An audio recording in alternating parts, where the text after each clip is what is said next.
Okay, everybody get loose. You ready? Jazz hands.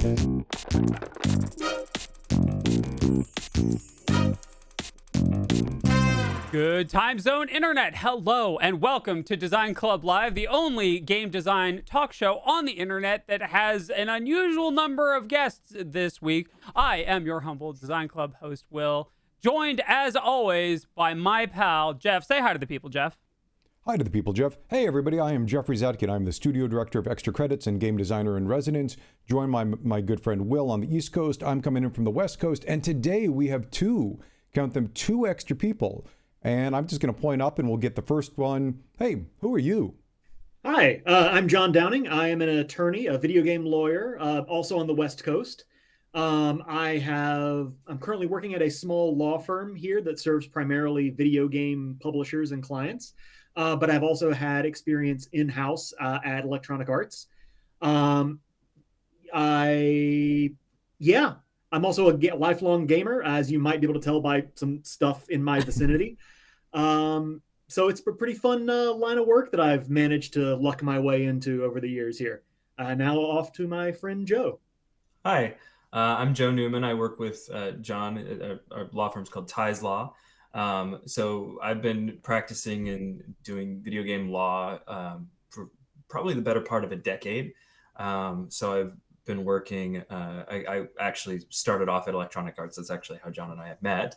But then I worked in-house there for 3 years doing privacy, consumer protection, intellectual property, a bunch of different, anything sort of consumer facing. Then I went to Ubisoft.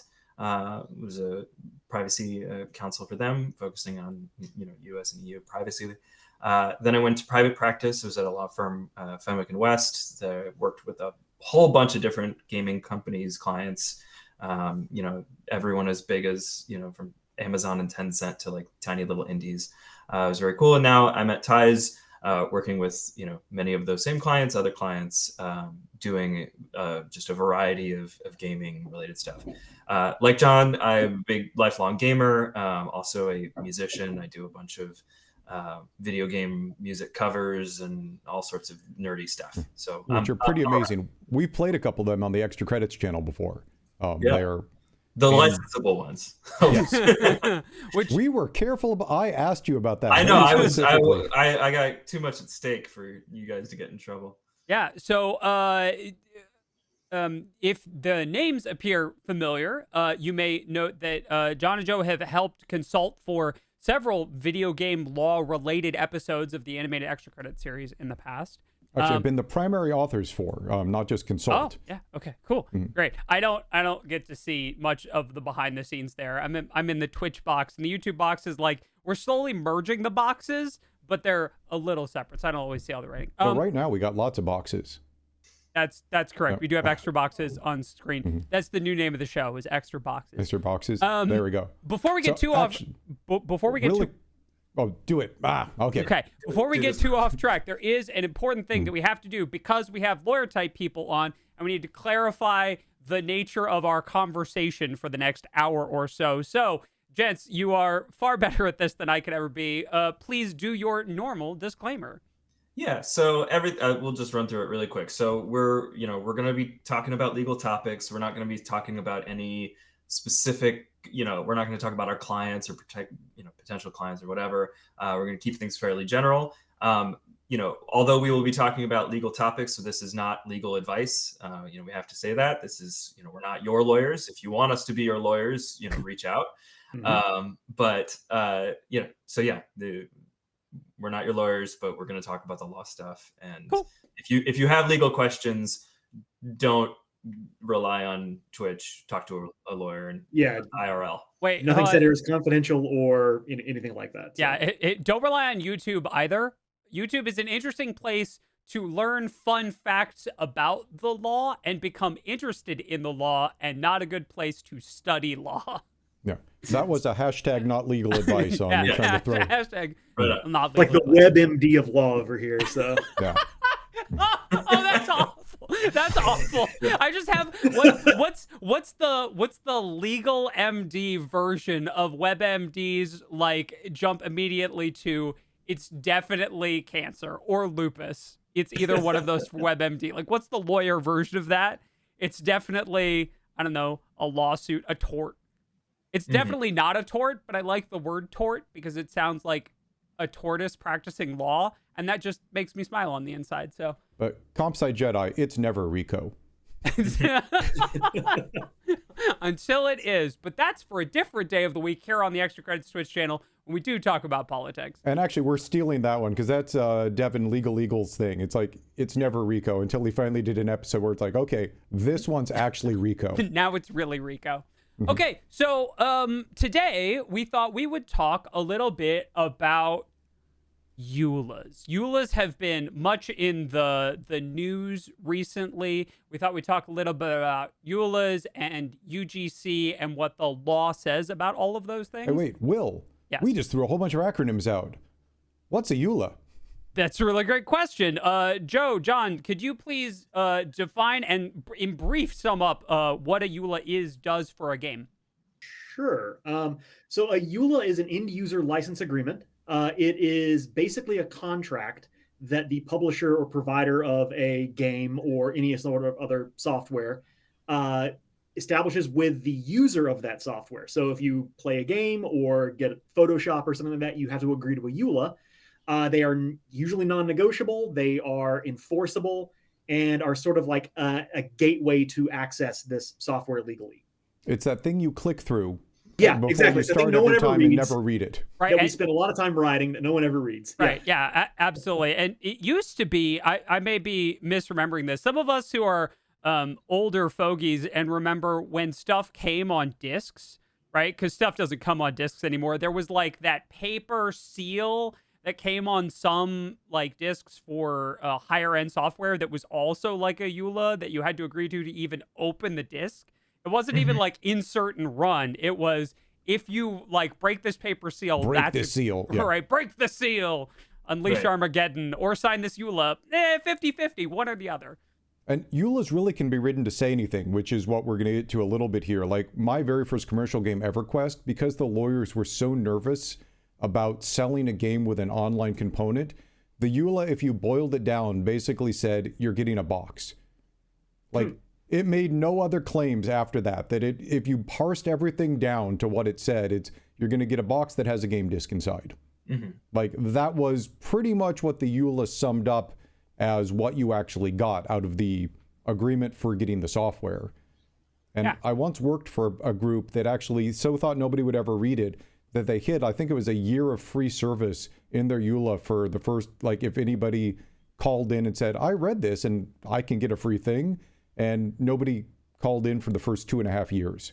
Yeah, it's I've seen a bunch of people have fun with EULAs. A bunch of lawyers have a good time with them. There's one that says that we own your immortal soul unless you opt out by just saying I opt out from, And then there's one, the organizers of MagFest, they said, I can't remember what it was, but if you didn't opt out, you had to bring the organizer like a cucumber or something.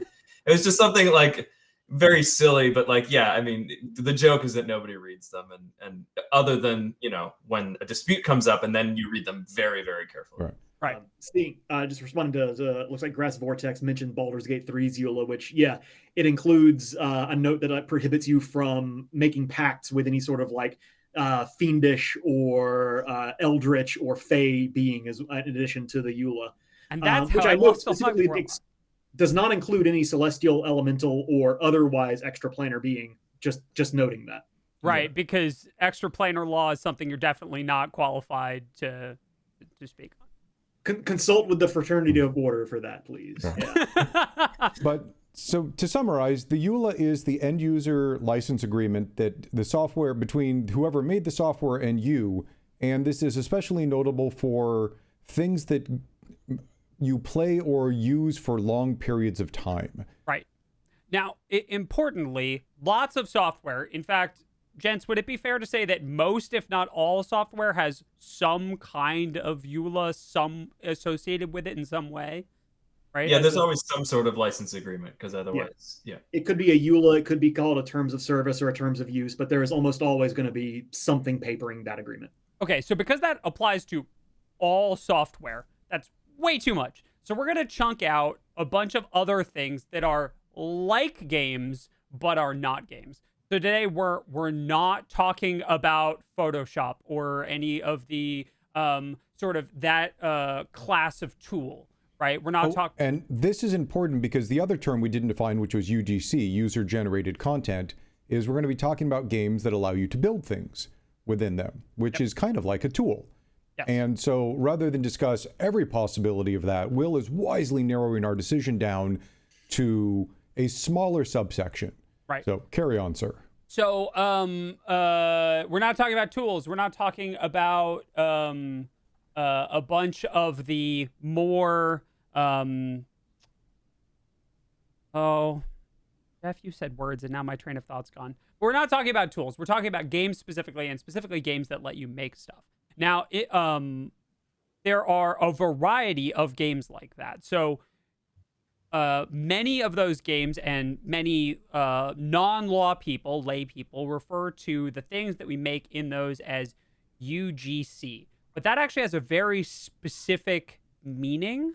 So could you guys clarify real quick what UGC means to you? And we'll use that definition for the rest of our conversation. Yeah, so I'll take that one. So I think, I mean, first of all, these are all, we've drafted a bunch of EULAs, and this is all kind of whatever UGC is defined in your EULA or whatever, you know, it's going to be a term of art, essentially. But the way that the games industry has generally thought about content, because, you know, games are an interactive medium, there's content, and then there's user-generated content. So if the game allows you to manipulate its world in a way that, you know, creates content, like, you know, easiest example is like your Baldur's Gate 3 character. Like, Sure. you know, it's a created character. That is content. It's not user-generated. It's more like user-assembled, right? Okay. And that is generally just, you don't own that. That's Okay. just a thing that exists in the game world.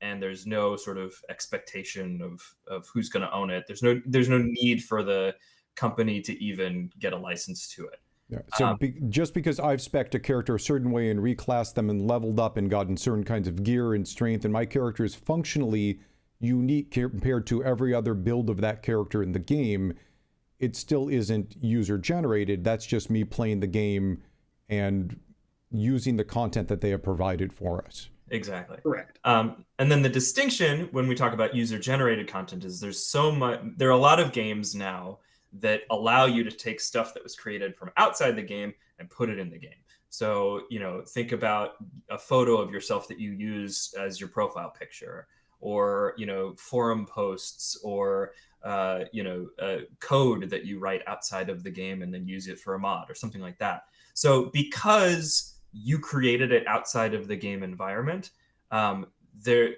company technically doesn't own it. And it is technically copyright infringement for them to display it in the game without your permission.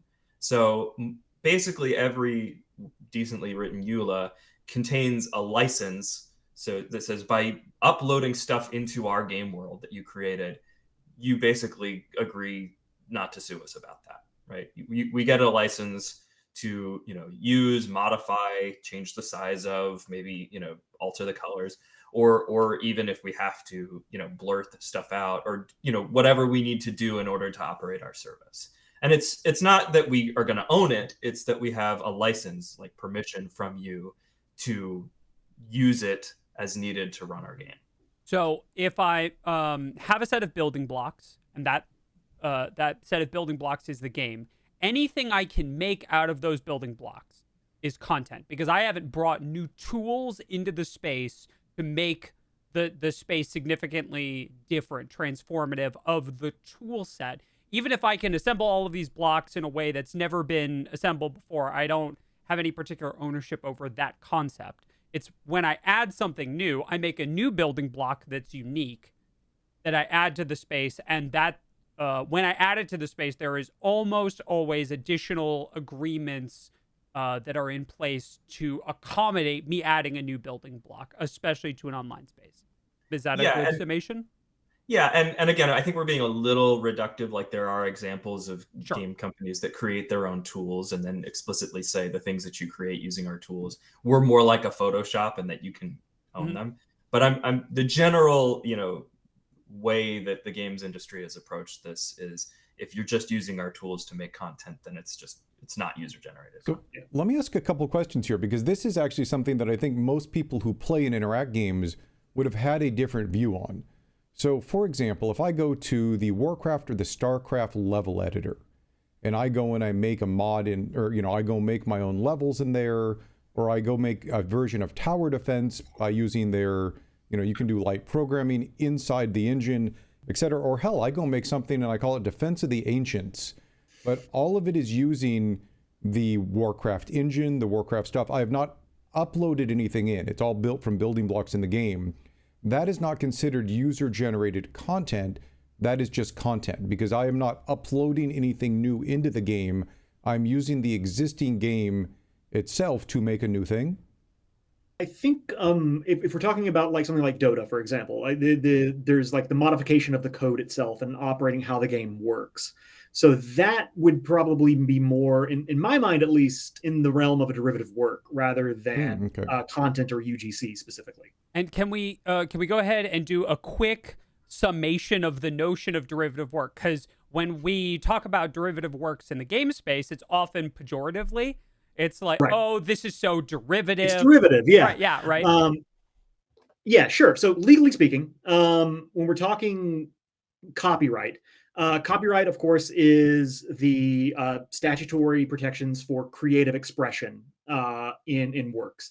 Like if you write a book, or if you write a song, or make a painting, you can have a copyright in that work.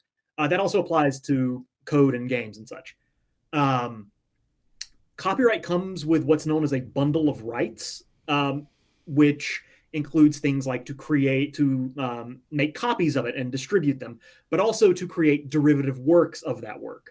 And a derivative work in this sense is a separate expressive work that uses portions of or is based on that original work. So for example, an easy example of this would be if you have someone who wrote a novel and then had a screenplay made of it. That screenplay would be a derivative work of the novel. Okay, that makes perfect sense. Okay, especially with all of the video game movie adaptations we've got coming out. So those are all derivative, and that's not taken in the way that we normally hear it spoken on the internet, right? Okay, so that's really good.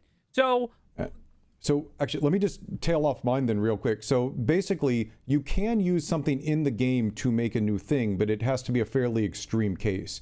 Me just taking the Warcraft editor and changing up a level so that I play on it would be considered content, but not use. Is it pretty much always I have to upload something in?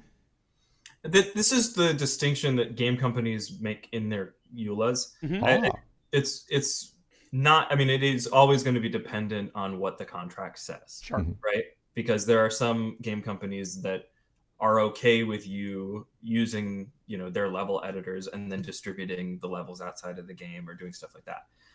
Again, one of the things that we have to really, we'll probably come back to this point a couple times, is that because making a derivative work is one of the exclusive rights of the copyright holder, making a derivative work without permission is infringement.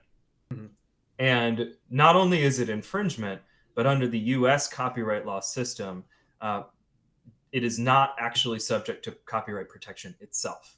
So the US copyright law says if a work is used, copyright protection does not extend to any portion of a derivative work that was used unlawfully. And that's a really, really important distinction. And I'll just kind of, because I don't know if everybody knows this, like I'll give you a concrete example. So like a friend of mine was complaining that he made a cover song, and the cover song was used in like a far right propaganda video without his permission. And he's like, oh, I should sue. I should, this is, and I was just like, well, did you get permission for your cover? Is your cover properly licensed? And they're like, no, I just threw it out there. And I'm like, well, then it's technically an illegal work and it doesn't get copyright protection. And it's a really, it's a pretty harsh law, but it's one that you really have to be careful when you're putting work out there that's unauthorized and derivative, because you may not be able to do anything with it. Who does have the copyright then in that case? It just doesn't exist. There is no copyright protection in that work. How about the person who originally did it, though? Well, I mean, they can claim that their rights have been infringed, but they don't just get to own something that somebody else made because it was derivative.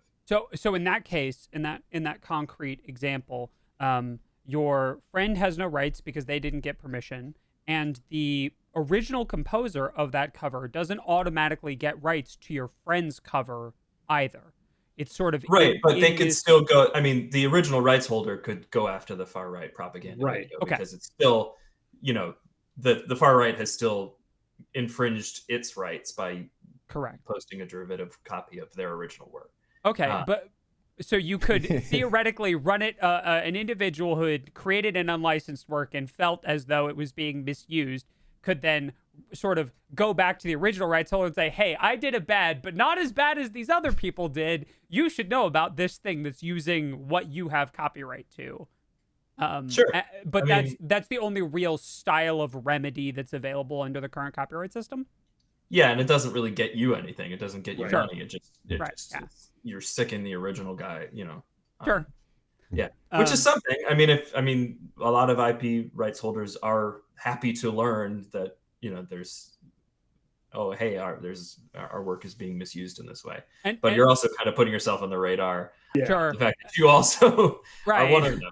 Well, and this is very important too. And one of the reasons that we're speaking so generally is that many companies have different viewpoints on the ways that they treat derivative works of their work, from things that have embraced and authorized mods, right? Because under this framework, mods are all derivative works. Things like Minecraft or Skyrim that include mod loaders in their games, right? That's like a thing. Versus or someone, The Sims or Fallout. I mean, so many games. Right.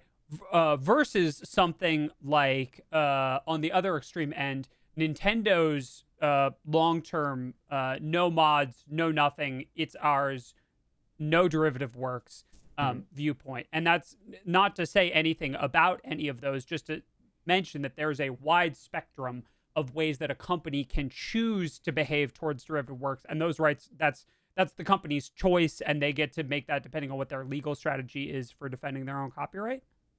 That's absolutely right. Okay. And that's why EULAs are so interesting, is because companies basically say, this is how you are allowed to interact with what we have made and or modify it.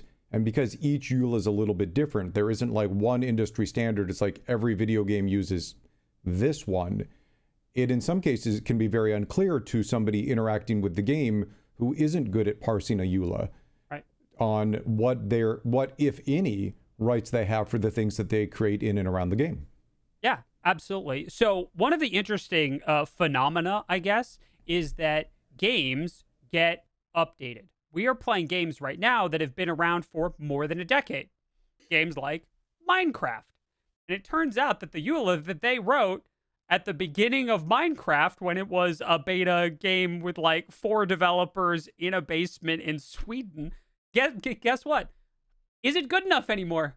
So they had to update it. How common is that process, guys? Is that like that's relatively common? It just sort of like flies under the radar, or is that not super common but also not unheard of? Like how is that done? Can you walk us through that? So there it is extremely common for companies to update their EULAs many times. There is always a behind the scenes debate, because so if you read the EULAs, they'll always have some language in them that says like, we reserve the right to modify this EULA at any time. We will notify you of any material change. Material change is always a thing that gets heavily debated and discussed internally, because you're always making tiny little tweaks and like, oh, whoops, we've made a spelling error or whatever. Right. Like, and like, obviously those aren't material changes, but there's always a question about oh man, we've made actually like a pretty substantial change to how these games are going to work.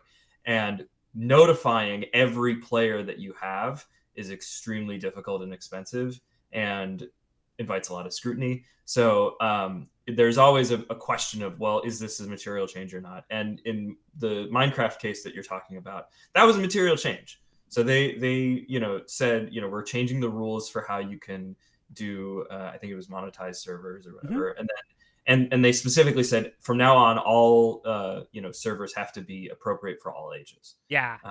And that's a big change because like they are Yes. saying even people who have already, made not safe for work Minecraft servers or whatever, like now that is affecting them in a pretty substantial way. Yeah.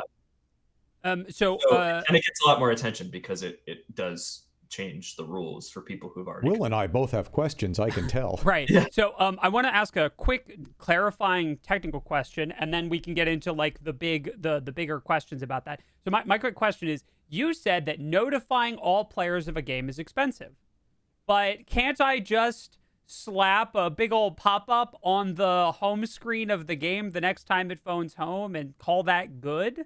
Like, isn't that enough? It does notify in this case mean something with a, is that a legal technical term for how much information must be given and how it must be delivered, rather than, hey, there's been a EULA update, press OK to accept it and go back to playing your video game? So I'll start the answer, and then John, if you have stuff to add. So first of all, even adding a pop-up that says we've updated our EULA, Mm-hmm. a lot harder than you think. Sure. Particularly for a game that is like years and years old and doesn't have like a working development team on it. Good point. Because like the EULAs are usually company wide and they affect all games, right? Then there's the question of, well, what if they say no? If they don't accept the EULA, well, we can't take away their right to play the game. So like, there's always a bit of a question about like, can we really force these changes? Do we have to allow people, an opportunity to write us in and say, I opt out or whatever. But then, here's the thing that's really tricky is not everybody's playing the game anymore. So even if you were to put a pop-up notice in the game, well, what if I'm not playing the game anymore? And I don't see the notice, right? So there's email notifications, there's other ways of getting the word out. There's always going to be a potential, if you ever have to litigate over a EULA, was this version of the EULA properly accepted or not? And it is actually something that we do see get challenged a lot. I know there were a bunch of questions in the chat about like, oh, well, is it even enforceable? Actually, there have been cases where they've said, no, this EULA is not enforceable. It wasn't presented. It wasn't affirmatively accepted. You didn't get it in players' faces effectively. Interesting. Yeah. I think just to kind of add on to that, one of the things that kind of, in law generally that I keep circling back to is always like, was the effort to notify the audience reasonable? Is the pop-up, is an email, is, knocking on their door and telling them the EULA is updated? Is all this like within reason of getting that notice out and received? And that's always going to be, I think, kind of like a context, case-by-case basis as well, based on the nature of the game, how people play it, how frequently you email them, etc. So there are multiple ways to provide notice of an update to a EULA, and it just kind of matters on the specifics of the game itself. Right. So it's not. So it goes beyond. You get a notification to your in-game mailbox that you can ignore, but is not quite. We have to hire a private investigator to process serve each and every player of World of Warcraft about the latest balance changes that include a major tweak to the EULA. So it's somewhere in that space. You have to prove that you tried and that the player accepted it within a reasonable level. Yeah, and that's, when you're doing legal counseling, so much of what you're doing is just assessing risk and sort of making judgment call about like, well, how big of a change is this? Do we need to alert the media, etc. Right. Yeah. Yes, chat. The Pinkertons would be such an example of a process serving agency. Huh? Yeah. That is definitely an agency which could serve people a process. That'll be a process. Yeah. Mm-hmm. Okay, cool. It's a magical process. No. How dare you? But so like, it's interesting that you said, you may not have to allow them to say no, because I feel like there have been EULAs on games, especially games with live service components, that it's basically, this is our EULA, click yes to accept, and that there isn't kind of an opt-out, because for me to continue using that, basically saying, for me to continue using this game, I must accept the new terms of service. Yeah. And I said, I feel it's slightly different on live service games than non-live service games. Is that, does there have to be an opt-out, or is that an exception if it's to continue playing this thing that we are offering? So I think in the situation of like live service games, you can sort of have an affirmative acceptance is continuing to play in some situations, because like with a live service, you are continually getting updates to the game, you are continually getting support, maybe new content gets added to it over time, and like if you don't accept this new one, you might still be able to play the old unupdated versions, but you won't be getting any of the new stuff or something along those lines. Right. You could always disconnect your console from the internet, and that's a way that you don't have to, and the game will still run. But if it was League of Legends, in other words, I cannot play unless it's online on the latest servers, because I can't play an old version. They will no longer host the old version. Like, yeah. Some of these get interesting, and so you gotta accept, and that's the agreement that you are signing up for when you play a live service game. And the game companies a lot of times will come back to the argument that no one's forcing you to play League of Legends or anything. You don't have to continue playing, but if you want to continue, these are the terms you have to accept. So a word came up in sort of our discussion, and we've sort of like hedged around it a little bit. But so we're not talking about tools, but there are several classes of game, right? There are games that are, so a single player, standalone experience. We're going to say original Skyrim before all the mods, right? Skyrim, single thing, one experience, one EULA. No, now, 18 releases of Skyrim later. I'm sure the EULA has been updated for Skyrim, but that's not what we're talking about. We're talking about a single player self-contained experience. And then League is another example of a kind of thing, right? We've got this live service persistent game, but there's this other type that has this interesting interaction of users creating a lot of content and user generated content. Again, those are two separate things, right? And those are called platforms. So have I missed anything in what defines the nature of a platform, like a game that is hosting a lot of stuff, something that is more in a dialogue with players about UGC and the content that gets uploaded? Yeah, I think there are game companies that have said, well, we are creating a platform for your content. And that's a fundamentally different business model than we are creating a game.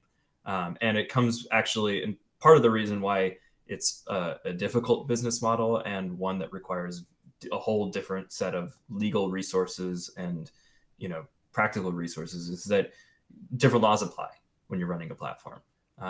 You can be held responsible for the content that other people upload to your platform if it is particularly bad, and there are a lot of laws right now that are trying to explicitly make platforms more responsible for moderating their content actively. And this is a super interesting and hotly debated area of the law, but it is content moderation, particularly at scale, is an entirely, it's a huge, complicated area of both practical and legal concerns. Yeah, and so obviously it's the line. I love your the line between being a platform and not being a platform does not feel like a clear delineation, right? Because Let me throw a couple things out there. Like, having worked in this exact area for a while, the platform part is both the creation, the hosting, and in some cases the audience coming together. So like, if I go use RPG Maker or Pixel Game Maker, I can go make a game, but they are not in any way hosting that game, distributing it, or bringing me an audience. Right. So that's game creation without that. If I'm going to go play Halo and they are hosting a server that people can log in and matchmake on, but I'm not making anything new or otherwise, that is also not necessarily a platform. That's like game matchmaking.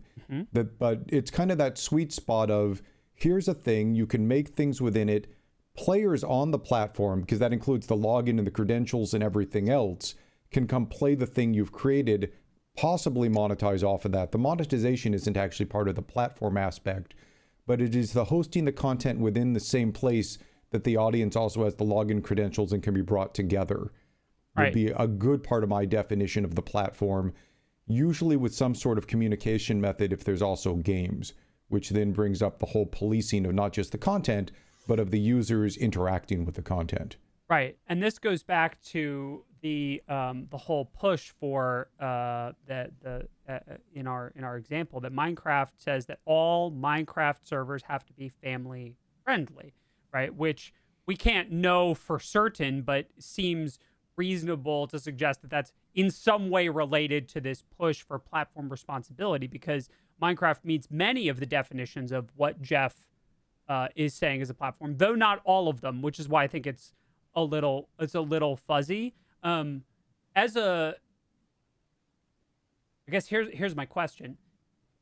For EULAs, since most players accept the EULA as a whole, and there aren't like separate little like, if you're gonna do this with the game, accept this. If you're gonna do that with the game, accept that. There's no like a la carte EULA setup, right? Would it be fair to say that in most cases, players accept the most strict version of the EULA? So, for instance, if I have a game that has a single player and a platform style component, right? But I'm only going to play single player, I'm probably still going to have to accept the more stringent platform-based EULA, correct? More or less? That's generally how the industry does it? I don't know if I agree. So I think so if you look at like Roblox, they do actually have modular terms. Like they do have separate terms for if you're just a player of Roblox. Oh, that's right. And versus if you create, if you're a Roblox creator. Okay. And I think that's partially to avoid the problem that you're kind of getting at, where you have people agreeing to terms that aren't actually applicable to them. So I think, if you are simply a player of Roblox, then you are going to agree to like a certain set of community guidelines, and you're going to agree to all ages, and all that sort of things. But then if you create if you're a creator, if you're a UGC generator, then there are different and additional rules that apply to you. And in the Minecraft, Minecraft also has separate terms for if you're creating, I believe, I may not, but the point is, like, if you're creating a server, then they have rules about what you can call that server and rules about like how you can monetize it, and you can't be pay to win and things like that. So those aren't applicable to just everyday users of Minecraft. They're just a different set of terms for people who want to create. I think I've even seen companies, even some EA companies, that have a separate EULA as soon as you click on the online component for the first time. So if you're playing single player version of the game, you get the initial one, and then as soon as you click the online play, it pops up an extra thing. And my guess, based on what you've said, is that divides it up. It makes it easier to inform the correct group of people on a material change to the EULA, because it can be a smaller subset of people that you have to go after on that update. It feels very much like the legal version of online interactions not rated by the ESRB, sort of, which I think a lot of us are familiar with, right? That the game is rated T for teen, but there are definitely some things online that are happening that are not T for teen. Right. I think, I think I'm speaking only from experience. Sometimes the reason that we have a pop-up in game before you go online is not necessarily for legal reasons, because like you're already subject to a EULA that says don't be a jerk. It's more just to remind them, don't be a jerk. Yeah, absolutely. Yeah, there and different communities and different companies take that responsibility and enforcement of Don't Be a Jerk very differently. I've been perusing the videos of several creators who moved from World of Warcraft to Final Fantasy XIV, and they both have very similar language in their online terms of service about don't be a jerk. But the ways that they've chosen to deal with jerks in their online environment are radically different to one another, shall we say. So, I just wanted to circle back to this platform question, right? And how it relates to UGC. So I think part of there was a lot of pushback in the public sphere when the Minecraft EULA got updated. And I think a lot of it feels like, in light of our conversation, that it was most likely due to not understanding the ways that EULAs happen in general. I think that feels like a common thing in your experience with lay people, right? You're both gamers and you're both lawyers, which means you talk to other gamers, but probably not about lawyer stuff. And you talk to other lawyers who are gamers because you work in game law, which is awesome. It's probably second only to bird law, but like game law is pretty great. Would you say that most lay people don't have a firm grasp on all of these like legal terms, right? Like the idea of derivative work. Even before our conversation, I didn't have a firm grasp of what the boundaries of derivative work meant in a legal sense. Do you find that that's common when you get asked at cocktail parties, like, hey, what's up with that EULA anyway? I assume at least one person has asked you, what's a EULA anyway, and then done finger guns. It feels like happens that's more often than you might think. Okay, great, awesome. Yeah. So I don't know if it's like, I don't want to like just say it's like not, it's not rooted necessarily in ignorance of it, because I assume that people reading a EULA understand a lot of the language there, because a good EULA is written in language that is easy enough to understand. Okay. And that's an important aspect of them. I do think that people reading a EULA, especially in isolation, may not fully grasp the broader like environment that it exists in, especially with regards to other EULAs that are out there, and sort of a bit of almost a paranoia, whether founded or not, that a company will be maximalist in enforcing their rights provided in a EULA.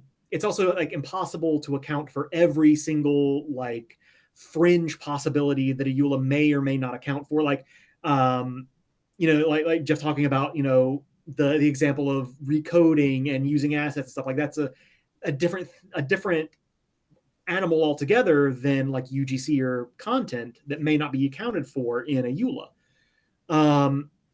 So I don't think that it is necessarily an ignorance rooted issue, but at least not pertaining to the specifics of the EULA itself. But it's a much bigger universe than what the EULA itself contains, I think. And that is maybe something that people are not always inherently aware of. Yeah. And just to piggyback on that, I think, with respect to Minecraft, again, we don't know specifically why they made the change to make everything family friendly, but you got to imagine that it has to do with their own legal exposure. Yeah. Right? And when, you're justifiably paranoid when you read a EULA and you see, we can change it at any time. And it could really disrupt that thing that you've been working on. But that's going to be in literally every EULA. Like they all have that freedom to change it. Is that the Darth Vader thing you were talking about? Yeah. I vaulted the deal, pray I do not. Yeah. Like that is a risk that anybody takes when they invest a whole lot of time and energy into making like a derivative work. And that's not specific to games, by the way. Like that's YouTube. Every extra credits video, if YouTube tomorrow wants to go change the algorithm to, how we get exposed, or change, how naming structure is done, or they just put a thing out. It's like, hey, we are changing how monetization is done. These checkboxes are going to go away in a month. Like if you're playing in somebody else's playground, you are subject to whatever they said is the playground rules. If you want to keep playing in the playground, even if those are retroactive. And I think a lot of people, to go off of what John said, are very worried about that maximalist approach, not understanding that there are some very good reasons why a company would want to explicitly remind people that they have those rights. For instance, Minecraft servers, right, host all kinds of communities, right? But I don't think anyone wants, for example, any game company wants any server that they're hosting to be a haven for hate speech, as an example. They don't want their branding associated with that. And so they're retaining the right to say, hey, not that, right? Right. And that makes sense, right? That is a sensible argument. But I think a lot of people are saying, oh no, I said in my Minecraft server that Jeb was a poopy head. Now they're going to shut down our Minecraft server. And I think that the leap from what can be done to what will be done is a very common leap for end users. Right? People don't like ambiguity. Like, because Nintendo could do a thing, or, Microsoft could do a thing with Minecraft, you're basically living on the sufferance that they won't. Yeah. Yeah, I think that ambiguity and change together is a frightening combination for a lot of people. So, yeah, absolutely. I think that's an excellent line for it. Yeah. And like we said earlier as well, and chat's mentioning Nintendo. Yeah. Nintendo's EULA is Nintendo don't. Great. Right. That's they have nothing to gain from a business of people making derivative works out of their characters. Right. Correct. And they have this broad and like we said, that is entirely up to the individual companies, right? Minecraft has been rather on the permissive end of that up until now, and they still are. They're slightly less permissive than they were before, but they're still on the more permissive end of that. They just said essentially the bullet point version is be family friendly. Okay, that makes sense. They're an e-game for everyone, and their target audience is, young kids. Yeah, this isn't Second Life. Right. Don't. I'd forgotten Second Life, and then you reminded me it existed, and I'm upset with you for it. We have a video on the channel from when we were doing the channel split of one of the kids of one of our artists, of two of our artists, teaching Matt how to play Minecraft, and she's low single digits, like just Age, just starting school, and she has a firm grasp of Minecraft mechanics and knows more about Minecraft than Matt does, which is great, right? But it does mean that they want to cultivate an environment where those kids are safe to play those games in that way, right? Yeah. And I'll say, I do a ton of work in privacy and kids protection specifically. Yeah. And this is an area where it's explicitly required in these new laws that you have to do community moderation. You have to make sure that your platform isn't toxic to kids. And we had a big FTC, settlement against Epic because they're, it was under COPPA, but also Section 5. But basically, it was just your Fortnite is toxic for, and it's leading to kids getting harassed. Mm-hmm. And it's not like anyone from Epic was contributing directly to that harassment or toxicity. But when you operate any sort of online service that kids are going to use, it just you have certain obligations. Right. Yeah. And so to kind of draw us back to the content end of this, right, and people's understanding, it really feels like this is all a confluence of things. So we have these platform obligations that individual platforms have that have been given to them by regulatory bodies, right? Mm-hmm. So these regulatory bodies say, you are a platform, you have to hold to certain standards for the content that will be available in your platform. And then there's the audience that consumes it. Correct. And the audience that consumes it. And then we also have this whole UGC and what I don't know if there's a right word for it, but freeform content, right?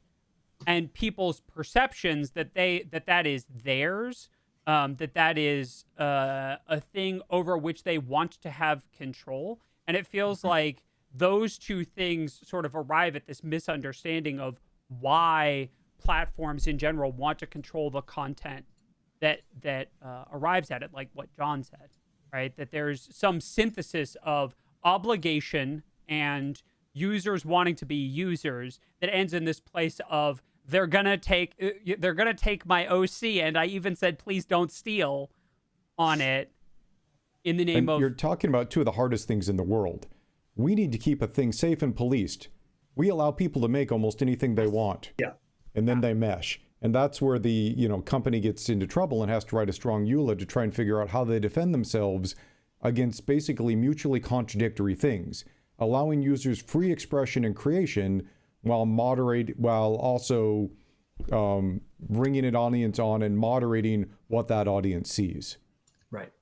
Yeah. Right. Because there is a big benefit to in games and in any media, but to have a thriving fan community, even if in the world of literature, embracing fan fiction, embracing, like it is becoming a more standard. It is becoming harder for authors to be like, no fan fiction, or and to say, I don't want to see the fans engaging with my work.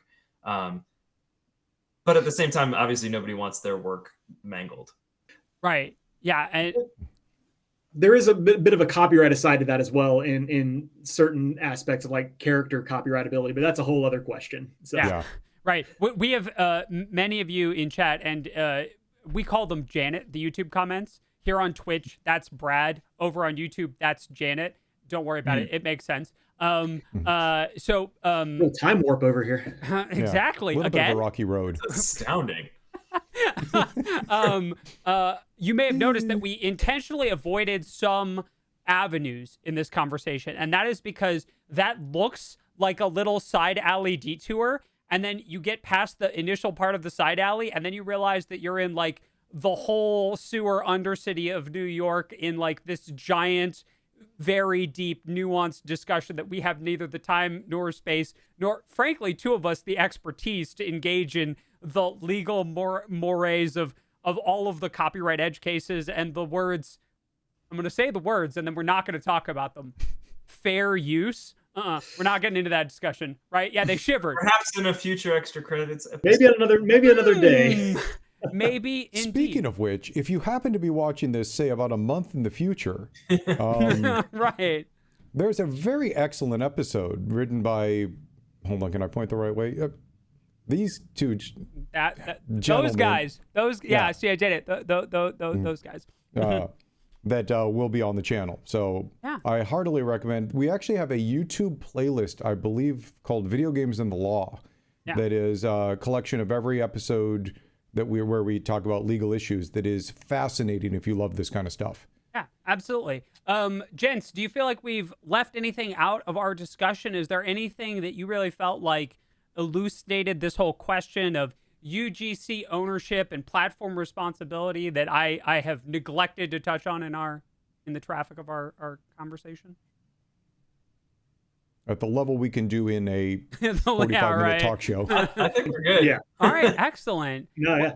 Well, Joe, John, thank you so much for joining us for this episode of Design Club. As always, chat, please let us know what you think in the comments below about this conversation. Did you find it informational?